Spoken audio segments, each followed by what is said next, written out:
guys, balik lagi di podcast Farmasi, forum asik, random, dan berisi. Nah, sebelumnya perkenalkan, gue Vincent Chandra yang akan menjadi moderator di podcast hari ini. Dan mungkin boleh dikenali nih 4 tamu kita yang cantik-cantik ya, dan bisa turun dari kayangan. Silakan. Dari Cia mungkin.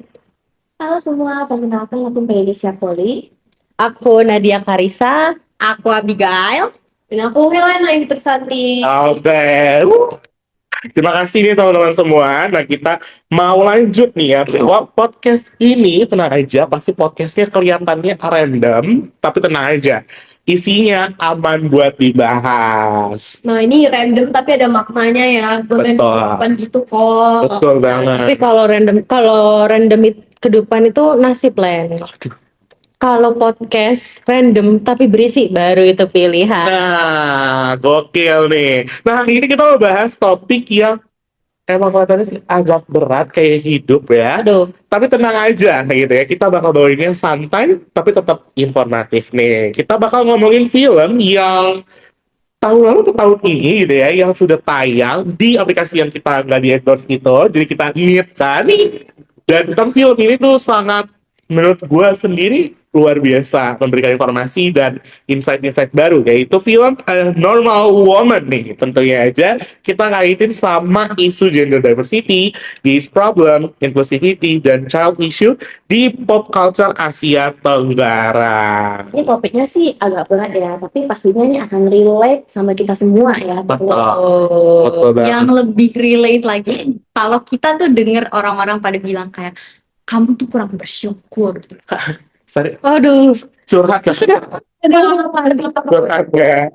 Emang harus bersyukur sih ya. Tapi jadi makin penasaran nih, kita mau bahas apa sih hari ini. Maka dari itu nih ya, karena kita hari ini 4 tamunya luar biasa ya. Perempuan semua ya. Dan kita mau tanya nih, pertama-tama, apa sih gitu ya. Ini pertanyaan paling basic, tapi yang harus penting juga ditanyain. Apa sih normal bagi perempuan menurut film A Normal Woman? Dari siapa dulu nih?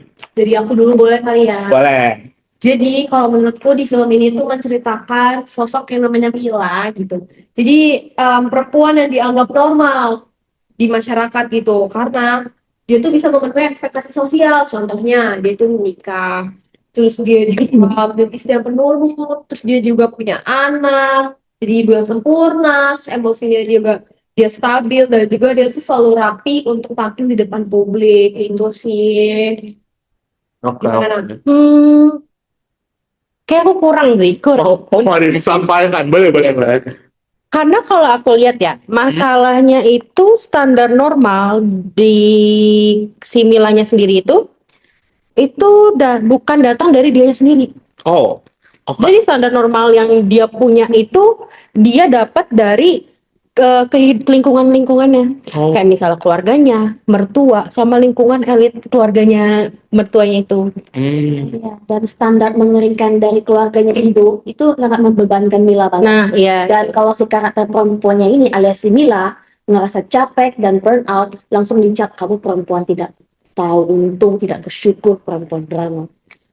Sebenarnya tuh kayak lingkungan ngelihat perempuan normal, perempuan sempurna itu kayak gitu, menurut gue tuh juga karena pengaruh media sih. Karena kayak kita lihat di TV, kita lihat di YouTube, iklan, terus kayak apa ya, film-film juga itu tuh memperlihatkan kalau misalnya perempuan yang sempurna itu yang di dapur, yang pinter masak, yang pinter ngurus anak, yang kalau nyuci baju wanginya sampai ke tetangga. Jadi tuh kayak apa ya, kita tuh diperlihatkan bahwa perempuan tuh yang bagus adalah yang bisa mengurus rumah tangga, yang kita tahu nih kerjaannya di rumah. Padahal kan harusnya nggak kayak gitu loh. Iya. Stereotipnya ya berarti ya. Iya.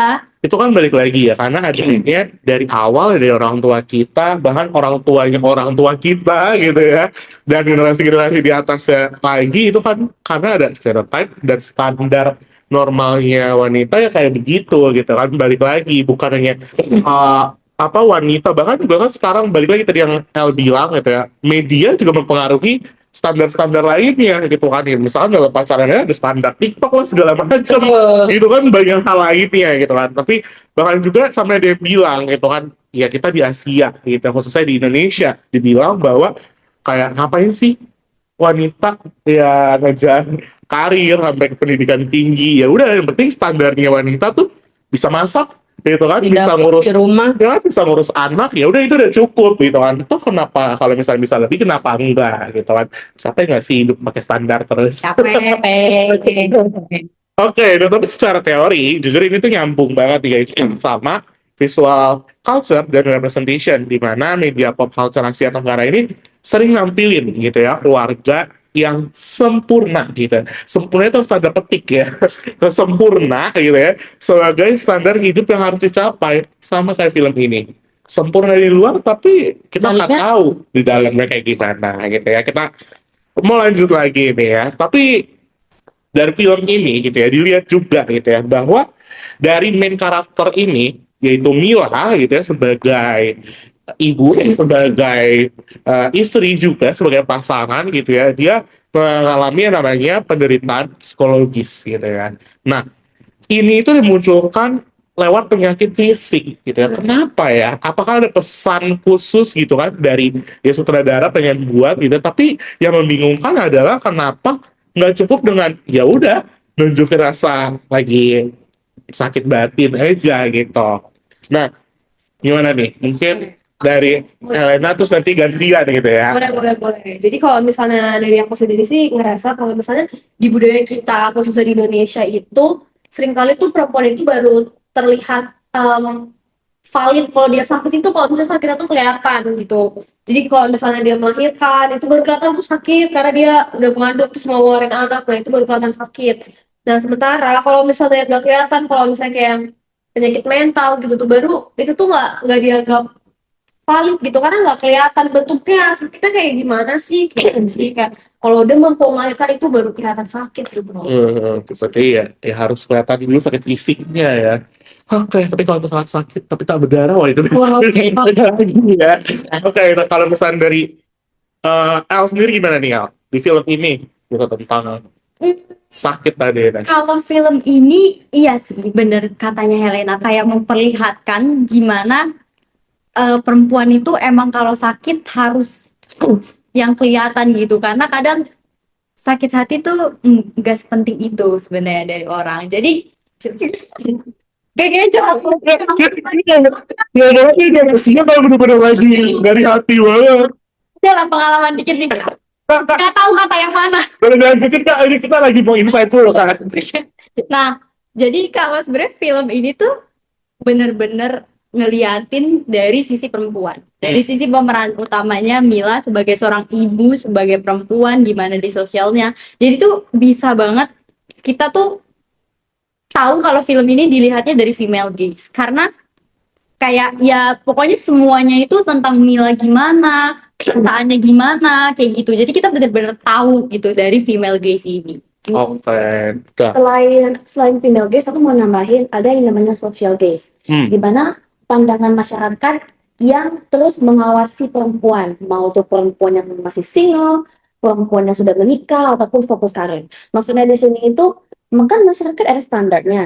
Standar masyarakat terhadap perempuan itu tuh sangat strict banget. Jadi setiap kalau misalnya ada keputusan-keputusan dari para perempuan ini yang bertentangan dengan standar masyarakat, masyarakat pasti akan menghakimi perempuan-perempuan itu habis-habisan. Padahal sebenarnya itu normal-normal aja. Oke.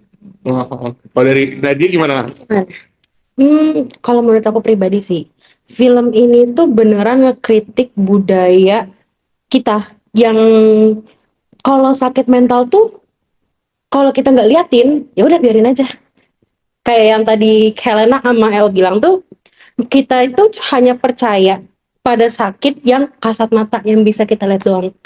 Kayak demam, mungkin sakit karena luka atau apa. Tapi kayak kalau trauma batin itu kayak dianggap sepele sih. Iya, itu benar sih. Jadi kalau misalnya ngomongin apalagi gen-gen sekarang mental terus, karena kan menurut gue sendiri yang lebih aware ini di generasi kita khususnya gitu ya, di Gen Z gitu ya.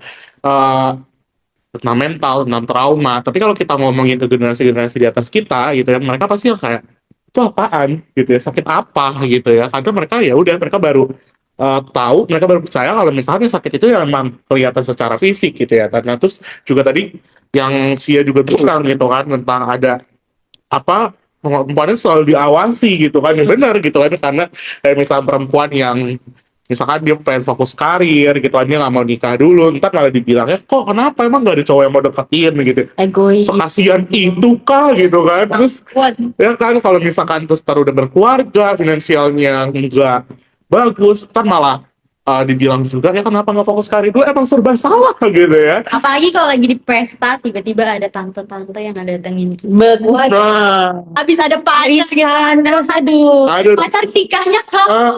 terus kalau nggak, oh nambah anak lagi ya gitu kan. Kalau kita sih dieman, kapan nikah? Ini loss. Nah, itu dia. Tapi kalau misalnya kita iya gagal dalam memenuhi standar itu, jadi balik lagi salahnya ke kita, Iya. gitu kan. Nah, itu yang pertama. Nah, ini yang kedua nih.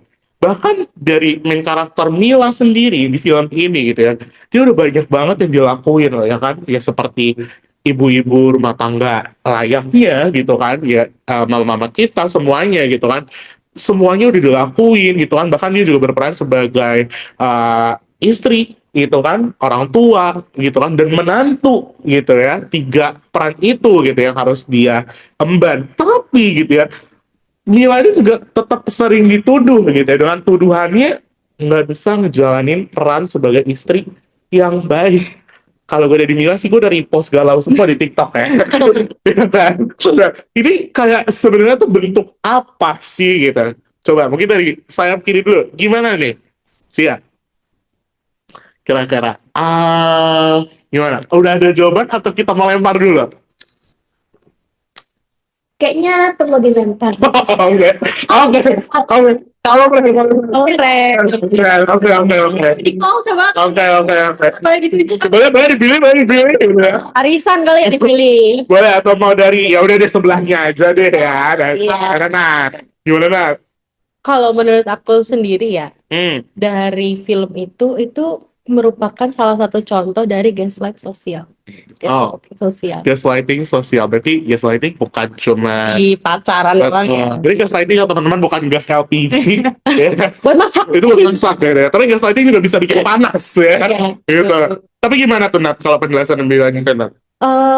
Kalau penjelasannya tuh lebih kayak ini kan si Mila ya. Iya benar. Mila itu kan mentalnya itu kan selalu dipatahin ya sama mertuanya.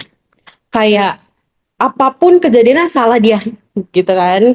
Jadi kayak si mentalnya itu tuh digantikan dengan narasi bahwa ya sebenarnya kita yang salah, Oh. bukan mereka. Iya, berarti ya udah. Jadi kayak ngomong sama orang segala macam, tapi juga kayak kesannya kita yang salah terus Iya. gitu kan. Oh, jadi kayak apapun yang kita rasakan itu semuanya salah di kita. Kita nggak salah. Iya, ngerasain jadi kayak- gini. Iya. Orang lain nggak salah. Kalau lebih tepatnya kayak mertuanya itu nge-framing kalau dia itu sebenarnya salah, Oh, bukan kita gitu loh, bukan keluarga kita yang salah. Kayak dulu yang terlalu baperan. Iya. iya sih. Biasa aja. Iya. Iya. Nah, Sabar nggak? Relate sekali.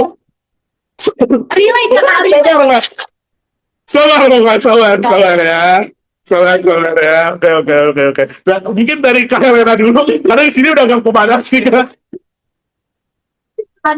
Gimana Kak? Yang dari yang tadi Nadia udah bilang sih, Ah. kalau misalnya di film itu keluarganya dari suaminya itu dan juga ibunya ini tuh emang kayaknya keluarga yang patriarki gitu ya, sistem patriarki gitu. Jadi ya walaupun misalnya si Mila ini sebagai istri salah, tapi ya emang selalu salah dia gitu loh. Jadi suaminya tuh nggak pernah salah gitu, karena emang selalu di framing bahwa si Milana itu yang salah. Dan emang keluarganya ini juga emang kelihatan yang keluarga kaku ya, jadi ya emang gitu ya. Jadi maksudnya kayak ibunya ini, si perempuannya ini, ya walaupun lihat anaknya salah, anak laki-laki yang salah, tetap yang disalahin itu tetap si istrinya ini sih, menantunya ini. Jadi kayak anak laki-laki itu kayak, ya ini anak cowok gua ini nggak pernah salah kayak gitu. Iya. Iya sih, makanya balik lagi film ini meskipun judulnya A Normal Woman, tapi ya para laki-laki juga harus nonton ya gitu. Betul. Nggak Para cuma laki-laki, pacaran ya. laki-laki, para mertua. Dengar ya, dengar. Nah, gimana sih kalau Oh ya, gimana tuh? Kalau menurut gue, Ah. yang sebenarnya gue jatuhnya amazed sama film ini, Hmm. tapi jadi kesel karena kesel pas nontonnya. Ah. Karena jadinya solusi yang dikasih orang-orang ke Milanya tuh bukan kayak kamu tuh harus ngobrolin ini sama keluargamu, coba kamu ke psikolog dan segala macam. Tapi tuh malah disuruh banyak-banyak bersyukur. Itu tuh kata-kata yang paling gue kesel banget sebagai perempuan. Gue tuh kesel banget kayak kita lagi kena masalah, kita lagi ada yang harus kita keluarin, terus malah disuruh bersyukur, terus Iya. malah kayak disuruh ngelakuin ini itu yang bikin kita tuh kelihatan jadi perempuan sempurna lagi. Ya. Kayak apa ya? Kenapa sih masyarakat harus kayak gitu gitu loh? Lagi-lagi nggak kalau ini ya, Oh, karena ya Iya, padahal kayak penyakit mental itu bukan soal kurang iman sih, tapi lebih ke kayak luka yang disebabkan oleh orang lain, tapi tidak diperhatikan dan tidak ditangani secepat mungkin. gitu. Iya sih, ngerti Dan ya. akhirnya ya diturunkan lagi ke generasi berikutnya, berikutnya gitu aja terus. Kayak berantai. Itu aja terus ya. Nah, tapi iya sih benar. Apalagi khususnya di Indonesia sendiri gitu kan, negara yang kita ini kan sangat religius ya, Betul. gitu kan. Langsung 6 agama sekaligus ya kan. Jadi pasti akan balik lagi ke iman-iman. Tapi ya kita harus lihat juga loh teman-teman gitu kan. Ada yang namanya masalah mental yang harus juga kita sama-sama sembuhin gitu, karena secara teori ya dalam cultural studies dan hegemoni gitu ya, gimana norma sosial ini yang akhirnya mendominasi dan merubah gitu, mempengaruhi cara berpikir masyarakat yang tadi kayak gue juga udah bilang gitu, karena kita Indonesia negara yang religius, jadi kalau ada apa-apa yang kayak aku udah bersyukur deh, kayaknya kurang ibadah deh Nat gitu kan. Nah jadi balik lagi gitu kan. Nah tapi gitu ngomong-ngomong masalah eh Mila ini gitu tentang mental health-nya gitu ya, dan eh psikografisnya gitu ya. Apa psikografis sih gitu, psikologi. Aduh maaf ya teman-teman gitu ya, emang anak ilkom nih kebanyakan gitu ya kan. Nah tadi udah framing ya kan. Nah kita lanjut nih ya tentang tadi kan banyak permasalahan yang mungkin nggak terlihat secara kasat mata gitu, secara fisik gitu ya. Nah bisa nggak sih ini diturunin gitu ya ke anaknya juga loh gitu ya, trauma seorang anak ya. Tapi parahnya lagi ini trauma ini kadang-kadang suka dianggap cuman kayak ya udah, anak-anak ini emang fasenya emang kayak gitu ya. Nah tapi kalau teman-teman semua nih bener gak sih kayak gitu? Nah gimana, ada yang mau jawab duluan ya? Aku dulu boleh kali ya. Udah goyang-goyang. Oh iya nih, yang excited banget nih. Ini tapi kalau kita ngatain udah maju ke kamera. Gimana Len? Gue sendiri sih ya peran anaknya ini ya, dia tuh ada perilaku-perilaku yang menyimpang ini tuh sebenarnya bentuk minta tolongnya dia gitu kepada orang-orang sekitarnya gitu. Jadi kalau di film ini tuh anak ini tuh kayak misalnya ngelawan orang tua gitu. Nah itu tuh sebenarnya ekspresi dia gitu untuk misalnya kalau bahasa sekarang tuh caper gitu kali ya, perhatian gitu sama orang tuanya, bahwa dia tuh sebenarnya pengen diperhatiin, dia juga pengen orang-orang sekitarnya tuh memperhatikan dia kayak gitu sih. Jadi ya maksudnya dibilang salah juga enggak, dibilang bener juga kurang tepat gitu sih. Iya Iya, sih. karena kan perilaku dia yang sebagai bentuk minta tolong itu sebenarnya kalau di film itu orang tuanya justru merespon dengan rasa malu dan menyangkal kalau misalnya anak perempuannya memang lagi ada penyakit mental, dan karena penolakan itu rasa sakit batinnya itu justru semakin memburuk dan semakin hancur. Iya. BTW nih ya guys, belum lanjut lagi. Itu tuh bahkan di filmnya gitu ya dibilang gitu, karena anak ini dibully gitu kan. Karena kayak ih keluarganya sempurna, tapi kan muka lo kayak gitu, ih julid banget. Tapi seriusan, iya seriusan kayak gitu gitu. Nah, iya gitu kan. Nah tapi yang keselnya itu pada saat dia terbuka sama orang tuanya gitu kan malah omanya bukannya nenangin gitu ya, malah kayak kenapa nggak coba operasi plastik aja. Nah itu kan kayak ngeselin gitu kan, bahkan bisa bikin juga trauma ke anaknya juga seperti itu. Nah menurut El sama Nadia gimana? Dan Nadia dulu deh. Oh boleh. Gimana tuh Nat? Kalau menurut aku sih, ini secara general aja ya. Ah, Kalau dalam penglihatan aku, masyarakat khususnya di Asia ya, itu dia itu sering meremehkan isu anak-anak. hmm. Jadi kayak mereka tuh ngeliatnya, kok kalau anak gue ada mental ya udahlah biarin aja, uang itu cuman fase doang, nanti kalau misalnya pas dewasa juga hilang lagi, padahal Iya. enggak kan, kayak tadi Cia bilang kalau misalnya kita pendem itu bisa aja keturunan kita pun dapat Iya, dampaknya. diwarisin ke generasi selanjutnya, Iya. ya kan? Iya. Karena sebenarnya mental, apa ya bilangnya, mental health, pokoknya ya trauma dan hal-hal yang berhubungan sama mental itu tuh sebenarnya bisa jadi kayak rantai gitu loh. Kalau nggak diputusin, rantainya tuh akan nyambung terus menerus dari anak yang nantinya akan jadi ibu, terus dia punya anak, nanti anaknya lagi akan berkeluarga lagi gitu loh. Jadi kalau nggak sesegera mungkin buat diputusin, nanti tuh malah ya udah jadinya se apa 7 generasi ini Ya. jadi yang dituruninnya bisa trauma yang sama tapi bisa juga trauma yang beda. Kayak gimana sih lo ngelihat ibu lo yang nangis-nangis setiap hari, terus yang sedih, yang kena batinnya gitu, lo kan juga jadi kayak misal lo jadi anxiety, itu kan Ya. bisa jadi menurun tapi yang dengan cara yang berbeda gitu. Itu dampaknya juga bahaya juga sih, karena Betul. pas saat kita nurunin itu kita dengan nggak sengaja dan apa ya, out of nowhere tiba-tiba kita udah nurunin mental atau trauma kita yang dulu ke anak kita. Iya sih, karena balik lagi kayak misalkan contohnya gitu kan, orang tua mungkin kadang suka bilang juga kayak misalkan itu bukan trauma, ya emang itu namanya fase buat dewasa. Kalau nggak kayak begitu, nggak ngelewatin fase itu nggak dewasa. Tapi kayak sadar ya sih, mungkin itu bukan sebuah fase, tapi karena emang orang tua juga punya trauma yang belum sembuh juga gitu, sampai akhirnya turunin ke anaknya gitu Dan kan. sayangnya itu dinormalisasikan. Nah, itu dia balik lagi ya lingkungan gitu ya, dan pentingnya juga gitu kan representasi anak yang lebih jujur dan orang tua juga merespon dengan baik gitu. Karena ya ini penting juga dengan pop culture kita gitu ya yang ada di Asia ini gitu.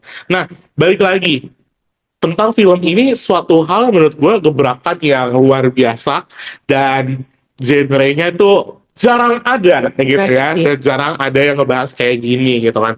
Nah, kenapa sih film seperti ini kayaknya sulit ngejangkau audiens luas gitu? Karena mungkin kita ini di Indonesia lebih sukanya yang humor gitu kan, komedi dan horor. Bahkan tapi kalau menurut gue ini dari selesai bisa lebih jadi tambah horor gitu kan dalam keluarga gitu kan. Betul. Nah, gimana nih tanggapan kalian? Mungkin dari Sia dulu deh, udah tadi udah nengok ke gue terus nih. Menjawab Gimana sih? Jangkau oleh audiens luas, lagi generasi yang sudah usia lanjut seperti boomers dan sebagainya. Itu karena pertama, mereka hidup di zaman yang kurang akses informasi dan kurang akses internet juga. Jadi mereka hanya mengenal dari pengalaman mereka di kehidupan sehari-hari. Dan juga kita sebagai generasi Z dan milenial itu kan sudah dapat informasi, akses informasi itu mudah. Kita jadinya aware sama kesehatan mental yang rupanya itu penting untuk dijaga, penting untuk distabil, kayak penting juga untuk balance. Jadi karena generasi boomers itu tidak familiar dengan topik ini, mereka menganggap bahwasannya topik kesehatan mental itu hal yang sepele, nggak perlu dibahas, tidak ada urgensinya. Jadi nggak penting gitu ya? Iya, karena kita nggak familiar. Iya. Ya, apaan kesehatan mental? Apaan kesehatan mental? Gue biasa-biasa aja. Betul. Kita masih hidup, nggak kenapa-napa. Iya, karena balik lagi tadi ada satu kata yang gue suka dari Cia di garis bawah ini gitu. Kita kutip ntar di sini kayak benar, karena generasi sebelumnya tuh kurang informasi tentang hal kayak begini, dan informasi ini tuh lebih banyak di generasi kita gitu. Makanya pada saat kita ngomong ke generasi di atas kita, mereka bakal ngerti jawabnya kayak, hah enggak, dulu mama nggak kayak gini, dulu papa nggak kayak gini, tapi bisa aja tuh gitu kan. Mau aja yang alay. Padahal kayak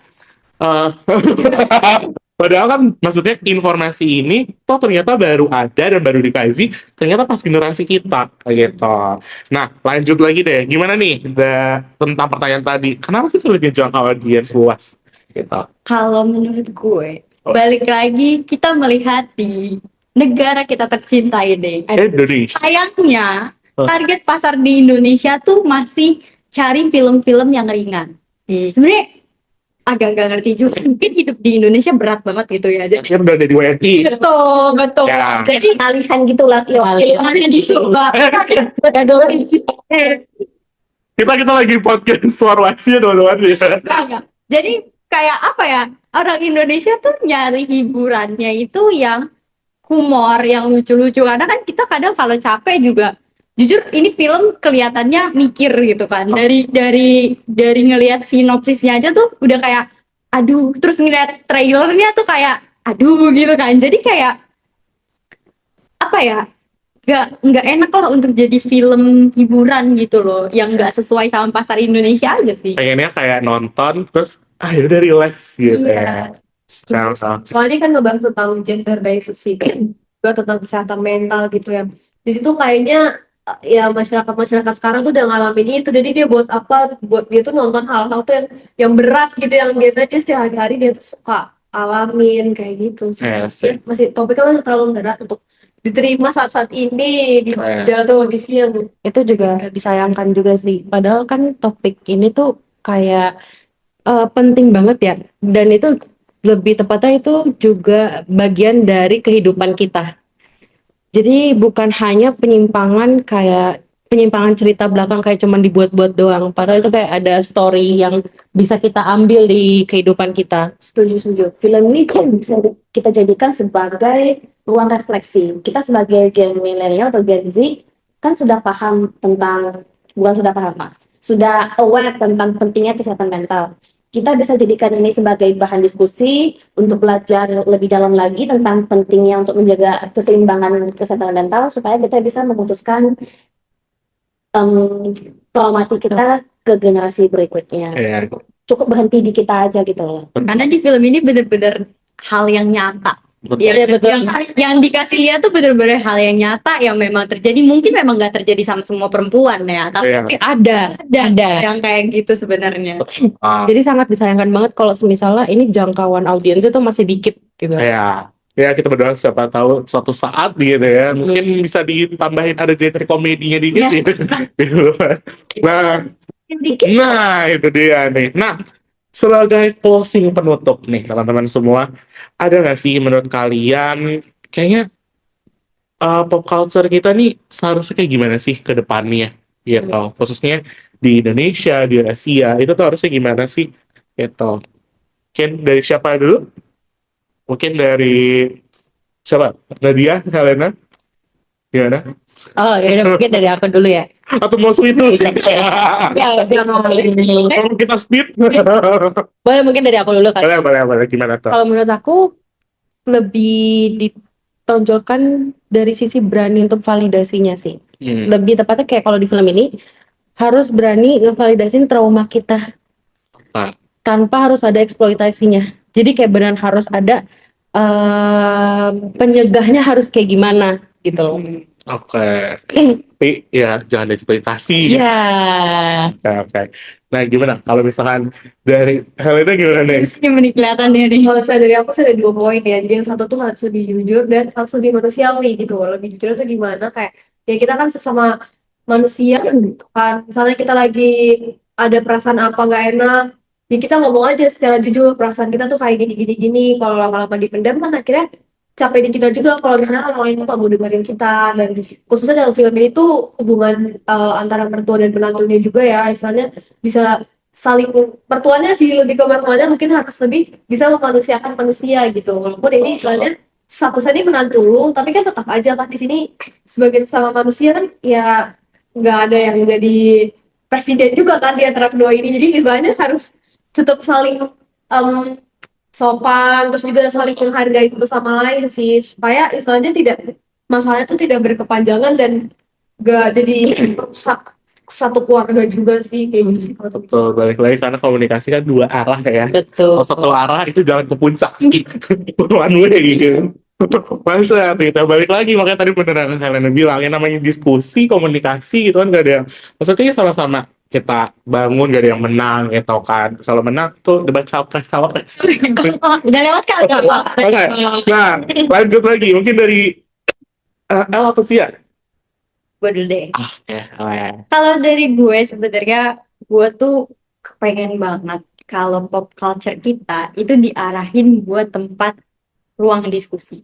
Karena kan kadang topik yang kita suka berbeda sama orang, tapi kita akan punya satu kelompok yang berpikir tentang sama gitu. Jadi kayak film, lagu, dan hal-hal lainnya itu harusnya dibuat untuk mendiskusikan hal-hal yang terjadi di kehidupan kita yang secara real. Jadi bukan cuma bikin film karena sensasi, karena misal ada film horor di tahun ini semua setahun film horor gitu. Jadi lebih ke untuk genre itu bisa beda-beda, tapi tetap harus ada yang bisa kita diskusikan gitu loh tentang masyarakat, terutama masyarakat Indonesia ini. Oke, nah terakhir save the best for the last. Dan seharusnya budaya di Asia atau di Indonesia ini sudah seharusnya memotong stigma standar norma perempuan itu harus di rumah saja, mengurus anak, mengurus suami, mengurus keluarga. Sudah seharusnya itu stigma itu sudah harus dihilangkan gitu loh. Karena normal itu tuh normal bagi setiap orang itu berbeda-beda. Kalau perempuan ingin child free, perempuan ingin fokus karir, perempuan ingin menikah dan jadi ibu rumah tangga, ataupun yang lainnya, keputusan wanita di Asia ini tuh semuanya normal sebenarnya. Dan standar masyarakat itu terlalu toksik sih. Itu sudah seharusnya kita sadari dan kita cegat. Ya. Betul, Betul.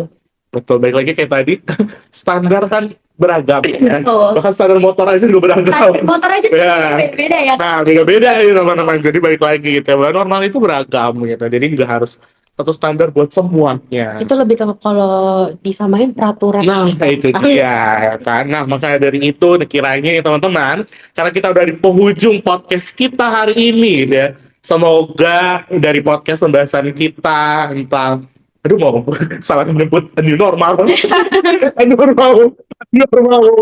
New normal itu COVID Oke. ya. Ya kan? Bayang ya, maaf ya.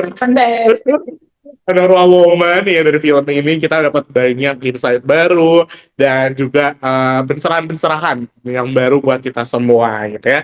Maka dari itu kita semua pamit sampai ketemu lagi di podcast Farmasi berikutnya. Formasi random dan isi.